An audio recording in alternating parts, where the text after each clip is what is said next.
ఓం నమో నారాయణాయ నమశివాయ. మహాభారతంలో సభాపర్వంలో వచ్చేసి పాండవులు సెకండ్ టైం కూడా యుద్ధంలో ఓడిపోయినారు. ఇక ఇప్పుడు వాళ్ళు మరి ఏం చెప్పి అడవులకు వెళ్తారు కంటిన్యూ చేద్దాం.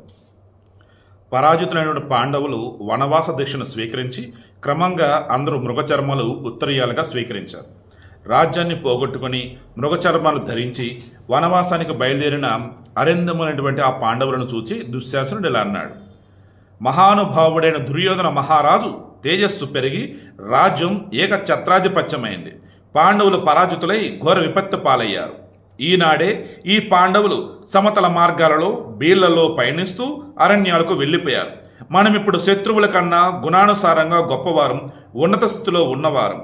కుంతీ కుమారులు సుఖాలను రాజ్యాన్ని కోల్పోయి చిరకాలము అంతం లేని దుఃఖ నరకంలో పడిపోయారు. ధనమదంతో ధృతరాష్ట్రులను పరిహసిస్తున్నటువంటి ఈ పాండవులు పరాజితులై ధనాన్ని కూడా కోల్పోయి అరణ్యానికి వెళ్తున్నారు.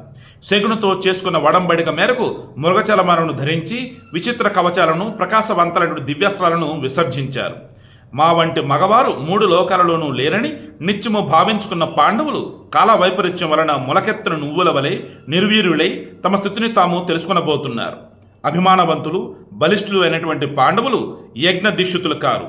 అయినా యాగ దీక్షలో మహాత్ములు ధరించే మృగచర్మాన్ని ధరించారు. కేవలం ఆటవికులు మృగచర్మ ధారణ చేసినట్లుంది.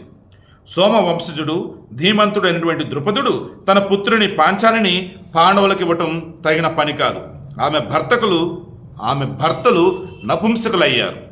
చూడండి, ఓడిపోతే ఎవడిష్టం వాడదన్నట్టు చలరేవుతారు. ఇలా యాజ్ఞసేని పలుచని మేలి వస్త్రాలు ధరించవలసినటువంటి పాండవులు జింక చర్మను ఉత్తరీయంగా వేసుకుని నిర్ధనులై ప్రతిష్టానహీనులై అరణ్యంలో తిరుగుతుంటే నీకు ప్రీతి ఎలా కలుగుతుంది? మరెవరైనా నీకు ఇష్టమైన వారిని వరించు. ద్రౌపదికి సలహా ఇస్తున్నాడు. నీ మొగుళ్ళు అన్నీ కోల్పోయారే, ఇక వాళ్ళతో ఏం బతుకుతావు, వేరేవాడు పెళ్లి చేసుకో అని చెప్పేసి.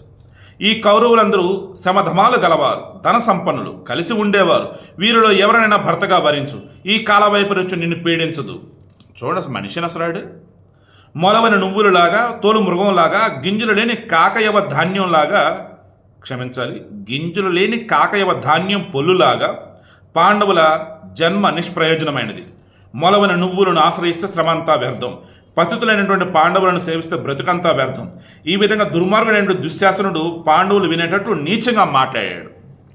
ఆ మాటలు విని భీమసేనుడు తీవ్రంగా కోపించి హిమాలయాలలో గుహల్లో ఉన్నటువంటి సింహం నక్క మీదికి వచ్చినట్లు దుశ్శాసను సమీపించి కోపంతో అతనిని ఆపి పెద్దగా బెదిరిస్తేలా అన్నాడు: క్రూరుడా, పాపాత్ములని నీవు నీచంగా మాట్లాడుతున్నావు. శకుని ప్రదర్శించిన మాయా విద్యా ప్రభావంతో రాజమండలిలో నిన్ను నీవు ప్రశంసించుకుంటున్నావు. మాటల బాణలతో మా మర్మస్థానాలను పీడిస్తున్నావు. యుద్ధంలో నీ మర్మస్థానాలను బ్రద్దలు చేస్తూ నీ మాటలు నీకు గుర్తు చేస్తాను. క్రోధానికి లోభానికి లోనై నీకు రక్షకులై నీ వెన్నంటి నడుస్తున్న వారిని కూడా యమసదనానికి పంపిస్తాను. మృగచర్మాన్ని ధరించి భీమసేనుడిలా మాట్లాడుతుంటే కౌరవుల మధ్యలో నిలిచి దుశ్శాసనుడు సిగ్గు లేకుండా ఎద్దు ఎద్దు అని భీముని పరిహసిస్తూ పిలుస్తూ నృత్యం చేయసాగాడు. అప్పుడు ధర్మజుడు భీముని నిరోధించాడు. భీమసేనుడు ఏమంటున్నాడు: దుశ్శాసన, మోసంతో ధనాన్ని సంపాదించి తనను తాను ప్రశంసించుకునే నీకే ఇటువంటి క్రూర నీచ వచనాలు పలకడం సాధ్యం. పృథాకుమారుడైనటువంటి ఈ వృకోదరుడు యుద్ధంలో నీ గుండెలు చీల్చి నీ నెత్రు త్రాగకపోతే పుణ్యలోకాలను పొందలేడు. నీకొక మాట చెబుతున్నాను, త్వరలోనే సమస్త ధనుర్ధనులు చూస్తూ ఉండగానే ధార్తరాష్ట్రులందరినీ కూడా యుద్ధంలో చంపి శాంతి పొందుతాను అని చెప్పేశాడు. సో అయిపోయింది. ఇంకా వారికి ఇక మరణానికి కౌంట్ అని మొదలైనట్టే. రేపు డిస్కస్ చేద్దాం.